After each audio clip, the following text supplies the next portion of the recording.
Welcome to the Level Up Artist Podcast. We are your hosts, Adriana M.A. and Jackie Sanders. We're two art professionals sharing forth the advice and business lessons we have learned along our creative journeys. we talk to artists, leaders, and art professionals to demystify the creative process and discover new ways to succeed as a career-minded artist.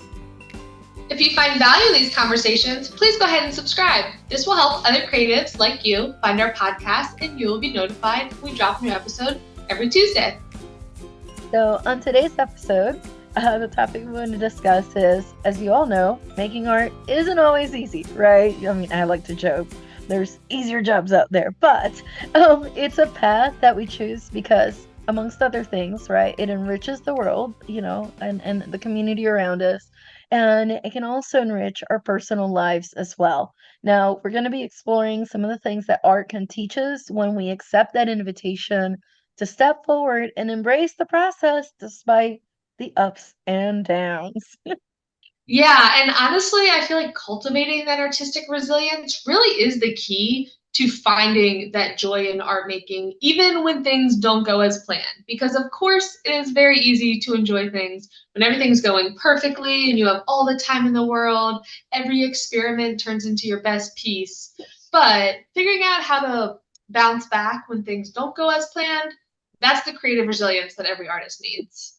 Yeah, absolutely. And I feel like the first ingredient in this recipe, so to speak, is going to be embracing a learning mindset. You've all heard us talk about this. So important. It's always important to adopt this mindset to significantly enhance your artistic growth. So it's very easy sometimes to get a little comfortable in something that you become, I guess if you want to call it like an expert in, or you've gained mastery over, and then it's hard to step away from that comfort zone, right? But that means that when you hit a bump in that road, especially on something that you feel, oh, but I already know how to do this, whether it's something personal that's affecting you or something physical, or maybe just stage of life that you're in, you don't have the 4 hours you thought you were going to have to do this one technique, then it's like, how do you bounce back from that? Like, you have to be willing to learn alternative ways to do things, or learning new techniques and things of that nature. So some of the things that tie into that is embracing mistakes. You know, we're not gonna say the whole happy accidents thing. Thank you, Bob Ross, but think about it. It's important to view mistakes as opportunities to learn and improve rather than always looking them at setbacks. Don't get me wrong. We do make mistakes we can't come back from, right? Depending on what medium you're using. Acrylics, thankfully, you usually can just paint over it. But maybe with watercolors, you went too far, you stripped the paper, you got to start over again. It's okay, right? That's a lesson to take on for the next piece. To seek feedback is another piece of this, is to say, okay, so I messed up. We all do. Hello, it's called being human. Um, and I seek out, constructive, thank you, constructive, please, criticism for people whose advice and maybe whose art I value, to try to get new perspectives on the work. So maybe I'm feeling a little stuck. Maybe I hit that bump on the road, not just saying, okay, I got to learn from this somehow, but sometimes we can't see the forest from the trees. And it's helpful to talk to another artist, that especially someone that we're friends with, and say, look, this is where I'm at. Can you look at this piece? I need another second like set of eyeballs. I feel like I messed up the section. And honestly, a lot of times when I've done that, another artist friend will be like, it looks fine. Like, what you're talking about. Or actually, I see where you're coming from, but I think if you change the contrast a little bit in the section or made that red a little less bright, I think you got it. So sometimes it takes that little bit of an extra voice to just kind of get us unstuck.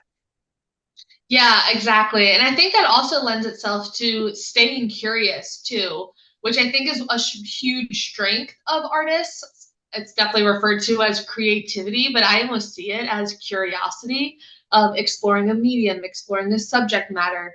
And is kind of where that classic stance of when you think of the great master artists from history's past, they're always just like sitting in a chair looking at their painting, or standing with like a paintbrush in their mouth, just staring for hours and hours at these paintings, because that is part of the process. It's adding something to a piece taking a step back to reflect on it, adding a little bit more, and then taking a step back.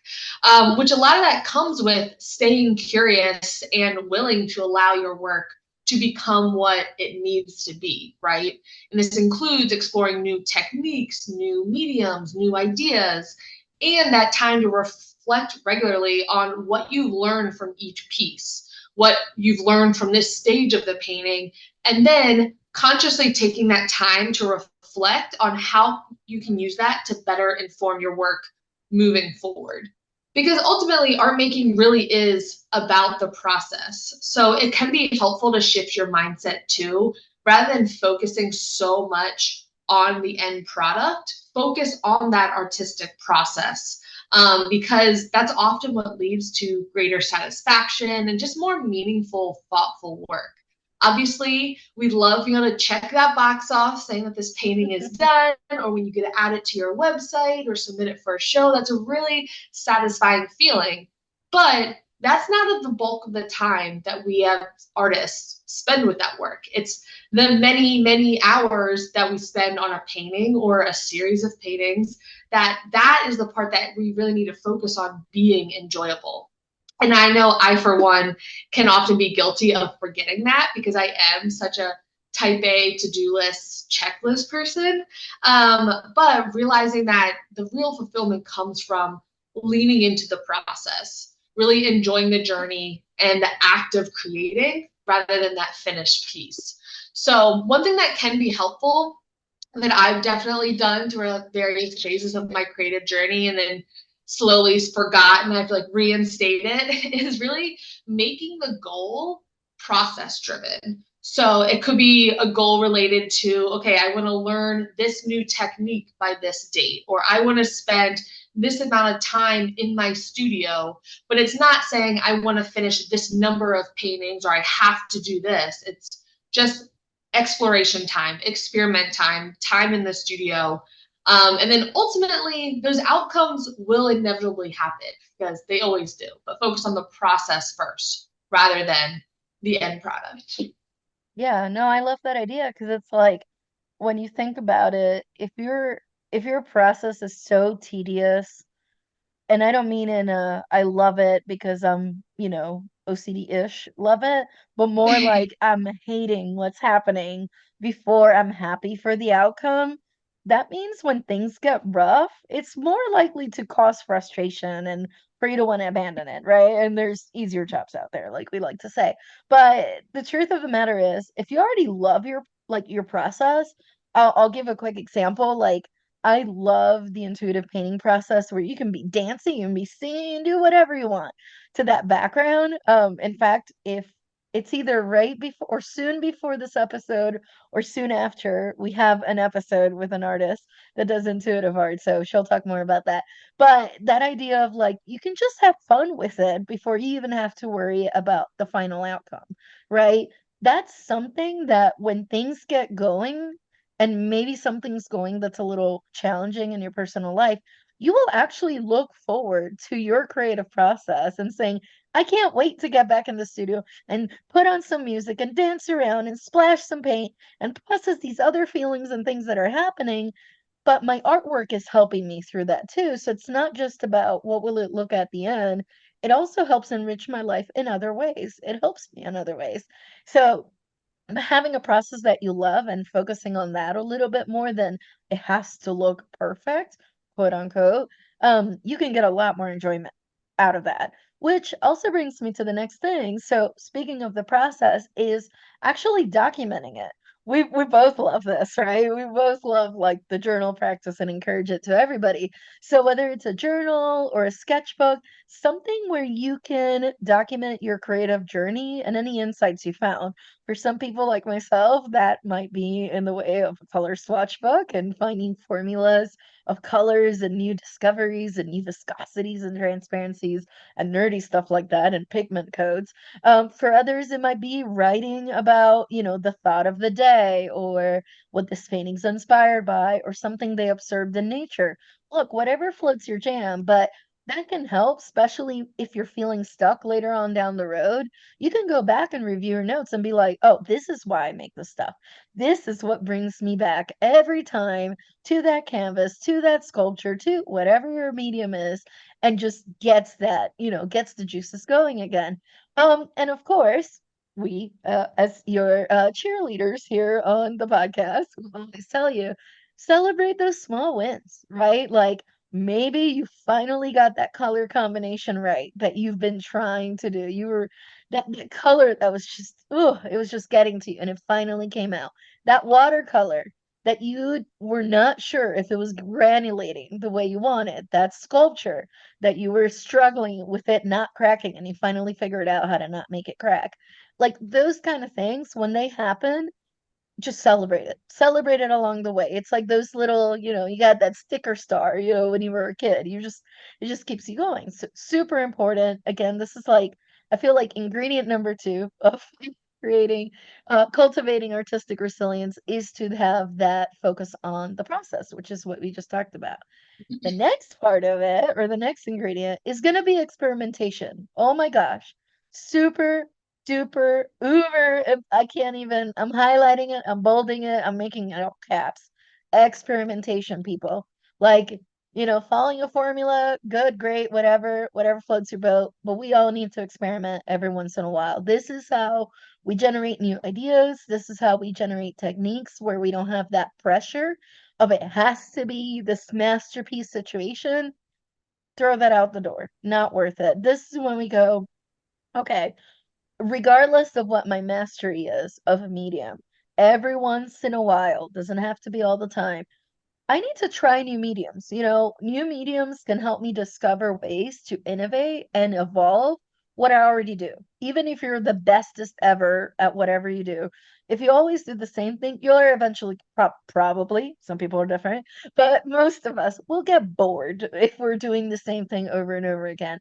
So by going into another medium, and we're not talking forever, it can generate new ideas, even if it's like a one-time workshop that then you can bring on to your new practice. We have an episode on that all about taking workshops. Definitely check that out. And playing with techniques, right? By not just the medium, also changing the technique. So maybe you do light to dark. Maybe go the other way and do dark to light. Maybe you always use a brush. You know what? I don't know, take that out of the picture. Try a spatula. Try, a palette knife. Try something else and see what happens. Because a lot of times, again, it will either turn into something that you add to your existing toolbox to evolve what you already do, or it will actually generate ideas for what you do without necessarily adopting that other thing you experimented with. Right, Chicky? Yeah, and I think that's the key too, is allowing yourself that space to play, to experiment by removing those expectations on the pressure of the perfect final outcome. But then also taking that time to reflect on the experiment. So analyze what worked, what didn't, what felt good to me, and what felt very forced. Why did it feel forced? And it kind of goes back to that idea of your job as an artist and as an entrepreneur is to constantly be learning about yourself. What ways do I work best? What is that workflow? And that's really that shift when you start any type of project, especially if you're more career minded and looking to leverage it as a business. But even if you're just making for the sake of wanting to have a fulfilling creative practice and build that artistic resilience, that's an element that you have to always think about is, okay, well, why am I doing this? Is this actually serving what I want to be doing? And then what can I get rid of to allow for more space and more abundance and fulfillment? But Mhm. next up, we're going to talk about overcoming frustration and finding satisfaction in your creative process. But first, let's take a quick word from our sponsors. This episode is brought to you by our Level Up Artist courses. We understand that life as a modern artist can be both exciting and overwhelming. Plus, there's a lot of information out there. So, what do visual artists actually need? We've spent countless hours of trial and error, weeding through tons of information to find the gold, so you don't have to waste your time going down those endless rabbit holes. In addition to weekly calls, we have created video course modules to cover everything from artist documents to exhibition prep, social media to technology, sales strategies, artist mindset, PDF resources, templates, and so much more. Ready to get started? Head on over to levelupartists.com to learn more, get immediate access, and level up your career today. Welcome back, everyone. So, when thinking about the creative process, of course, we wish that it could be all sunshine and rainbows all of the time. However, there's inevitably elements of frustration that occur, right? There's that learning phase where it can easily be overcome once you have some key knowledge and skills. But in the beginning, when you're still learning that, it can be very frustrating. So we want to talk about a few ways that you can build your confidence while you're still in that learning phase, and help you navigate through those challenges. So I think the biggest thing that comes to mind for me would be to start with learning those fundamentals. And this can, again, be different for everyone, given your creative medium, given your background with art or design, if you've taken workshops before, if you've gotten formal schooling, what learning the fundamentals may look different for you, but investing time in really mastering and gaining knowledge about those fundamental skills, the elements of design. If you already know what medium you want to work in, exploring different techniques in that medium and just really exposing yourself to as much as you can to build those almost building blocks of the larger piece that you're building.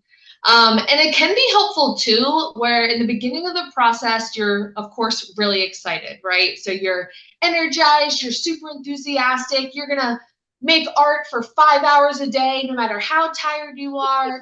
And then inevitably, the momentum's going to slow down a little bit, which is not saying it's not a priority or not a passion of yours, but it's just inevitable. That energy is not sustainable.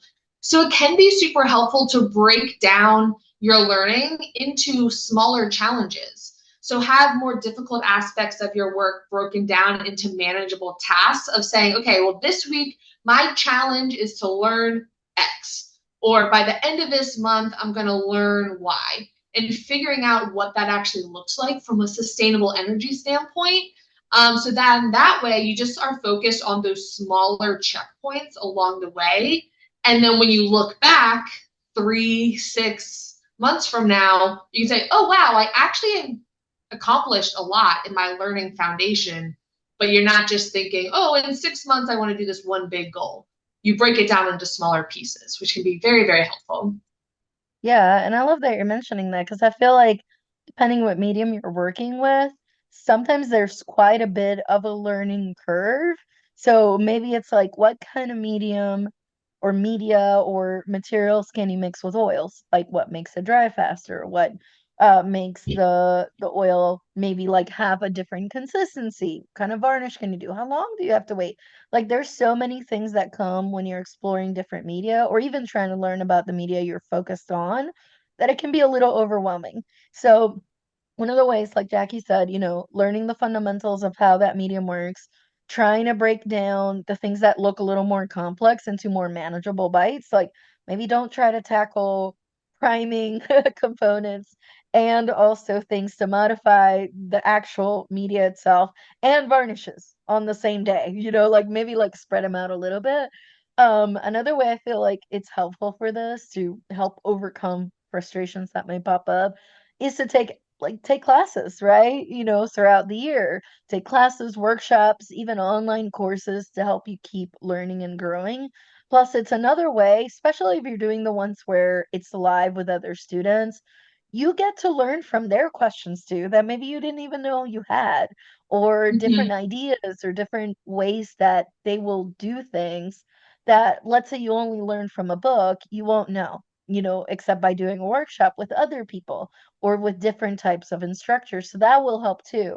And it'll help fill those gaps, knowledge gaps, which I mean, this is forever learning, let's be real. But it will help with some of that so that when it comes up and you're like, oh, the painting bubbled in this way. Or the oil, it's taking forever to dry. It's been 6 months and it's still wet. Oh, maybe it's because I use this media, but I didn't know until I took this class where they said, hey, if you want it to take forever before it dries, use this thing, but you didn't know at the time, right? And we only know what we know. Another thing that will help if those bumps in the road is to be, this sounds easier said than done, I know. You have to be patient with the progress. Improvement takes time and effort. I can't tell you how many artists I've met, and I've been guilty of this, especially when I was a young fledgling artist, back especially when I was a kid, where they would take one class, and I mean one class. I mean like maybe a 1 hour YouTube video, if that long, and you would try to reproduce a result and it would not come out, and it's like my life is over. That little ducky that I wanted to paint like this Pinterest tutorial did not turn out. I am not an artist, and it can be a little extreme. I'm just saying from my own experience because I've been there. You have to be patient. Sometimes it's a matter of, did you have the right materials? Did you learn from an instructor that teaches in a style that you learn from? Some people learn more from, let me show you how to do it. Some people learn more from just freely experimenting and doing their own thing. Some people want step-by-step process with a picture of each thing of how to do it. We're all different learners, right? So it's like, was the learning style aligned to your personality, to your learning style? Did you have the right materials? There's a lot of things that go into the mix. So if you feel like you're losing patience with it and getting really frustrated, you just want to give up on it, don't. Just try again. Try in a different way. Maybe go have food if you haven't had. I've done that. Don't try to learn something when you're hangry, etc., etc. But essentially, long story short, yes, you can try again, right? And be patient with it. I feel like another ingredient in cultivating artistic resilience is going to be that idea where you literally intentionally try to find satisfaction in the way you do things and the art that you're creating. Try to activate the way you think about making artwork. Trying to think about how you approach making artwork. Is it this super stressful of it has to look exactly like this photo that I'm trying to do? Or is it more like I'm going to enjoy this journey, enjoy the process, learn around it? It may not look the way I want it to, but how close enough is good enough, right? For what I'm trying to accomplish, depending on what my goal is. Is this something for a gift I'm giving away? Is this something I'm going to sell? Is this something I'm trying to turn into a full-fledged series of work that I have to drop at a gallery next month? Like depending on what it is, you got to find kind of like what the approach is for it and try to see, okay, sure, maybe that deadline, example is a little stressful, but can I make it fun? If I have to finish so many paintings, can I make it a self-challenge to myself to finish 3 a week, 3 a day, 3 a month, whatever that number looks like?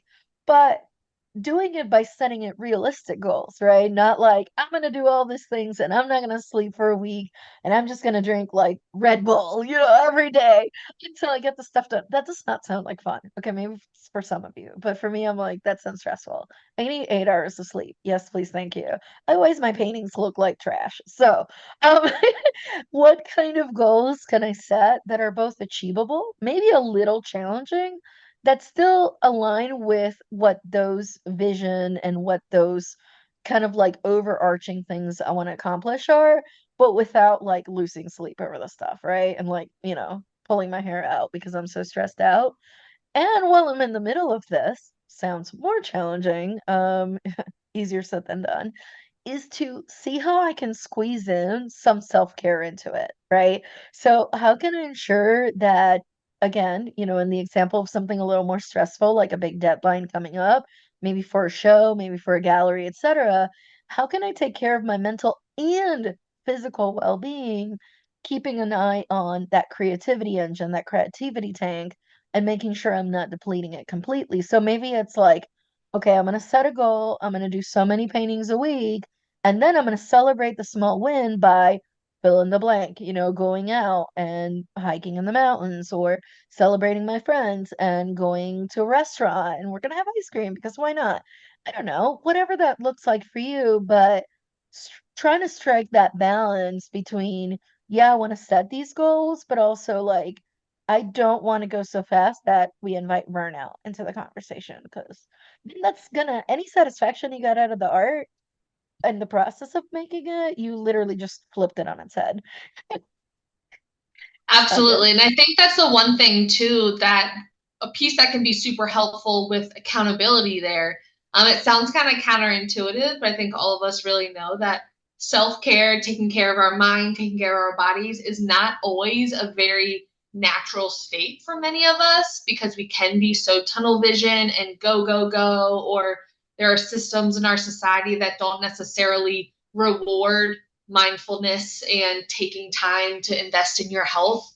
And so a big thing to focus on too is creating that support network, having other artists, other entrepreneurs, other family members and friends that you just voice these priorities to say, hey, this is what I'm working towards. And self-care is a part of it. Avoiding burnout is a part of it. Or these are what my art goals are. I want to have this amount of time in the studio each week. Communicating those to other people so that they can, one, keep you accountable for those goals, but also support you along the journey for them. Because ultimately it comes back to your why, which I think is talked about a good bit in a lot of podcasts and books, but really thinking about, why are you doing this? Why are you making art? Why do you want to prioritize it? For many of us, it's that kind of burning feeling in our gut or that thought that keeps coming back into our minds throughout various seasons of life, or and what got us started, what got you guys started listening to the podcast and investing in your art practice, is that energizing element of having creative artistic resilience. So by really being able to embrace that mindset, focus more on the process of making art rather than the outcome, experimenting without pressure, building up your knowledge foundation, and finding that satisfaction of art in your life, those can be the most helpful ways to cultivate and navigate the artistic journey, and artistic resilience. Yeah, absolutely. It's one of those things whenever I hear someone like, "Oh, you must have it so easy. You just paint all day and have a great time." It's like, you know, the resilience it takes to cultivate and we're focused, I mean, this episode we focus mostly on the art side of it. We're not even talking about the art business side of it. That's a whole nother conversation.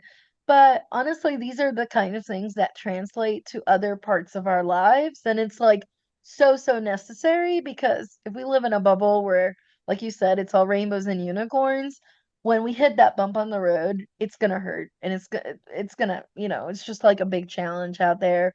Especially if our art is very personal and it's not turning out. But by having that resilience and those different ingredients we talked about today, you're a lot better prepared so that when those bumps in the road come along, you're like, is that all you got? Because we're good. Like, you know, good. This is a great reminder to check some of these things off the list, but be good. So, anyways, just remember, this journey of art in general, it's a lot of learning. It's ongoing, it's always evolving, it's gonna have some ups and downs, but in general, it's awesome. So why wouldn't you do it, right? So with that, we're gonna go ahead and wrap up this episode. So thank you so much for listening. Yeah. As always, our blog will be linked in today's show notes, where you can find episode notes and links to all of our other podcast episodes. If you want to stay connected with us in between episodes, share feedback, or have a question you would like for us to answer on the podcast, you can reach us through social media, MMA Art across all platforms.